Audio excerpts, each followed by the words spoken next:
Ani at ang kanyang nakababatang kapatid ay namatay sa isang aksidente at ang kanilang mga kaluluwa ay dumating sa mga pintuan ng langit. Hinawakan ni Ani ang kamay ng kanyang kapatid, handang pumasok na magkasama, ngunit siya ay pinigilan ng isang anghel na nagsabi, "Tanging ang iyong kapatid lamang ang makakapasok." Tumutol si Ani.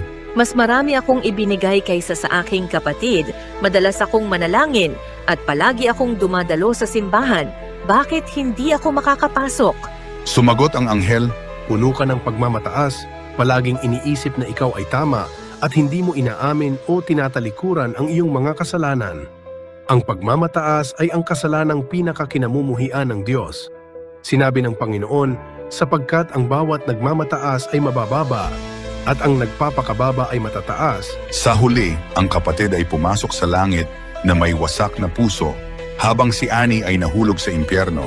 Ang pagpasok sa kaharian ng langit ay hindi tungkol sa pagbibigay o pagpunta sa simbahan, kundi tungkol sa tunay na pagsisisi at mapagpakumbabang pagsunod sa Diyos. Kung sumasang-ayon ka, Amen, at ibahagi ito upang paalalahanan ang mas marami.